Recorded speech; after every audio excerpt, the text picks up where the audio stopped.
Kesenian barongsai mulai populer pada zaman dinasti Selatan Utara, Nanbei tahun 420-589 Masehi. Kala itu pasukan dari Raja Songwen di kewalahan menghadapi serangan pasukan Gajah Raja Fan yang dari negeri Linyi. Seorang panglima perang bernama Zongke membuat tiruan boneka singa untuk mengusir pasukan Raja Fan itu. Ternyata upaya itu sukses hingga akhirnya tarian barongsai melegenda hingga sekarang. Tarian singa terdiri dari dua jenis utama yakni singa utara yang memiliki surai ikal dan berkaki empat, dan singa selatan yang bersisik dan bertanduk. Penampilan singa utara lebih mirip singa karena berbulu tebal, bukan bersisik. Tarian naga berasal dari zaman dinasti Han dan dipercaya sebagai metode penyembuhan dan pencegahan penyakit. Di Indonesia, singa utara biasa disebut Pekingsai. Singa utara memiliki bulu yang lebat dan panjang berwarna kuning dan merah. Biasanya singa utara dimainkan dengan dua singa dewasa dengan pita warna merah di kepalanya yang menggambarkan singa jantan dan pita hijau kadang bulu hijau di kepalanya untuk menggambarkan singa betina. Pekingsai dimainkan dengan akrobatik dan atraktif, seperti berjalan di tali, berjalan di atas bola, menggendong, berputar, dan gerakan-gerakan akrobatis lainnya. Tidak jarang juga, pekingsai dimainkan dengan anak singa, atau seorang pendekar yang memegang benda berbentuk bola yang memimpin para singa. Biasanya, sang pendekar melakukan beberapa gerakan-gerakan bela diri wushu. Konon, pada zaman dahulu, atraksi pekingsai digunakan untuk menghibur keluarga kerajaan di istana Tiongkok. Singa selatan inilah yang sering kita lihat, atau kita sebut barongsai. Singa selatan lebih ekspresif dibanding singa utara. Kerangka kepala singa selatan dibuat dari bambu, lalu ditempeli kertas, lalu dilukis, dan ditempeli bulu dan dihias. Bulu yang memiliki kualitas tinggi untuk pembuatan barongsai adalah bulu domba atau bulu kelinci. Tetapi, untuk harga yang murah, biasanya digunakan bulu sintetis. Pada zaman modern, kerangka barongsai mulai dibuat dengan aluminium atau rotan. Singa selatan memiliki berbagai macam jenis. Singa yang memiliki tanduk lancip, mulut seperti bebek, dahi yang tinggi, dan ekor yang lebih panjang disebut futsan, juga disebut fosan, atau fatsan. Sedangkan singa yang memiliki mulut moncong ke depan, tanduk yang tidak lancip, dan ekor yang lebih kecil disebut hoksan. Keduanya diambil dari nama tempat di Tiongkok.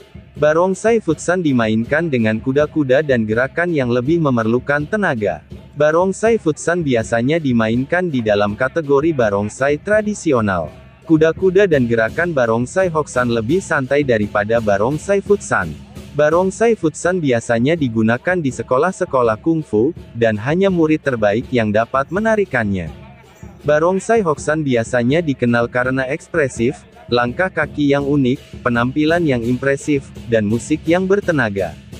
Diperkirakan, pendiri barongsai hoksan adalah Feng Gengzang pada abad ke-20. Feng lahir di desa, di kota Hesan, dan dia diajarkan bela diri Tiongkok dan barongsai dari ayahnya. Kemudian, ia mempelajari bela diri dan barongsai dari Fosan sebelum pulang ke desanya dan membuat sasananya sendiri. Dia menciptakan gaya berbarongsainya yang unik, dan menciptakan teknik baru memainkan barongsai dengan mempelajari mimik dan gerak kucing, seperti menangkap tikus, bermain, menangkap burung, dan berguling. Dan, terciptalah kepala barongsai bergaya hoksan. Ia merendahkan dahi barongsai, melengkungi tanduknya, dan membuat mulutnya menjadi seperti paruh bebek. Badannya juga menjadi terlihat lebih bertenaga dan berwarna lebih mencolok, bersama dengan langkah kaki yang lebih unik dan tangkas. Feng menciptakan gaya musik baru dalam bermain barongsai yang disebut Seven Star Drum. Sekitar tahun 1945, pemain barongsai hoksan diundang untuk tampil di berbagai tempat di Tiongkok dan bagian Asia Tenggara. Di Singapura, barongsai hoksan menjadi terkenal dan mendapatkan julukan Raja dari Raja Barongsai, dan memiliki tulisan Raja Wang di dahi barongsai hoksan. Perbaikan lebih lanjut, Asosiasi Barongsai Hoksan di Singapura membuat barongsai hoksan menjadi lebih mirip seperti seekor kucing dengan memendekkan ekornya, dan membuat ketukan drum yang baru untuk tarian singa ini. Biasanya, perbedaan warna pada bulu barongsai melambangkan umur dan karakter sang barongsai. Barongsai dengan warna putih adalah barongsai yang paling tua, warna putih melambangkan kesucian. Barongsai berwarna kuning adalah barongsai dengan umur yang tidak terlalu tua dan tidak terlalu muda, warna kuning melambangkan keberuntungan dan ketulusan hati. Barongsai berwarna hitam adalah barongsai dengan umur yang paling kecil. Itulah mengapa, biasanya barongsai berwarna hitam ditarikan dengan gerakan yang lincah dan seperti memiliki keingintahuan tinggi. Barongsai berwarna emas melambangkan kegembiraan. Barongsai dengan warna hijau melambangkan pertemanan. Barongsai dengan bulu warna merah melambangkan keberanian. Karena berkembangnya waktu, barongsai modern telah muncul dan menghasilkan warna-warna baru seperti pink, ungu, del. Barongsai dimainkan di beberapa tempat. Barongsai yang dimainkan di lantai atau papan disebut barongsai tradisional, barongsai yang dimainkan di atas tonggak disebut barongsai tonggak. Tonggak yang berstandar internasional memiliki tinggi kurang lebih 80 cm sampai 2 meter. Untuk barongsai lantai, biasanya area dalam pertandingan dibatasi 8 x 8 meter 10 x 10 meter. Dalam pertunjukan barongsai, makanan barongsai yang berupa sayur disebut ceng. Untuk menarikan barongsai, agar terlihat indah dan menarik, pemain barongsai harus menguasai kerja sama antar pemain, kerja sama pemain musik, dan kerja sama pemain musik dan pemain barongsai. Pergerakan barongsai dengan musik harus serasi.